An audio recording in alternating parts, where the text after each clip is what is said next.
అక్కడితో ఆపండి, ఇక నేను తీసేస్తాము. అక్కడితో ఆపండి, మేము తీసేసుకుంటాము. అక్కడితో ఆపండి, మాకొద్దు.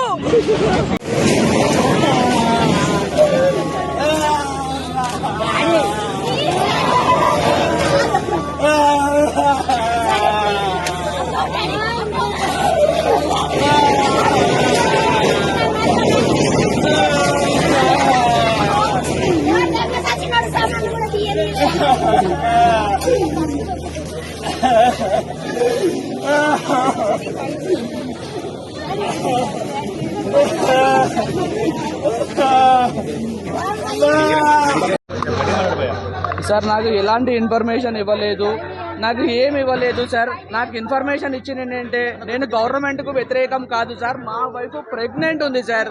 తను 7 months, నాకు 4 years తర్వాత నాకు మొట్టమొదటిసారి ప్రెగ్నెంట్ అవకాశం వచ్చింది సార్. ఎన్ని డాక్టర్లకు తిరుగుతూ నేను వచ్చానో నాకు తెలుసు. లక్షలు ఖర్చు పెట్టి నేను ఇది పెట్టాను సార్. ఇది పెట్టి కూడా రీసెంట్గా పెట్టాను. నేను ఏదో 5 years 6 years కూడా కాలేదు. నాకు ఏ ఇన్ఫర్మేషన్ ఇవ్వకుండా వచ్చి ఇప్పుడు పుల్లగొడతారంటే ఇన్ని లక్షలు పెట్టి నాకు ఎలా ఉంటుంది సార్? ఒకసారి ఆలోచించండి సార్. దయచేసి నమస్కారం చేస్తున్నాను సార్. నాకు కొద్దిగా టైం ఇవ్వండి. టైం ఇస్తే నేనే తీసేస్తాను సార్. నాకు అసలు గవర్నమెంట్ వ్యతిరేకంగా నేను ఏ పని కూడా చేయను సార్. నేను ఇక్కడ ఏది చేయట్లేదు. మంచి భోజనాలు సప్లై చేస్తున్నాను తప్పించి నేను ఏమి చేయట్లేదు సార్. నేను భోజనాలు సప్లై చేస్తున్నాను. నేను ఏదో ఇక్కడ ఫ్రాడ్ చేసి అది చేసి ఏది కూడా చేయట్లేదు సార్. నేను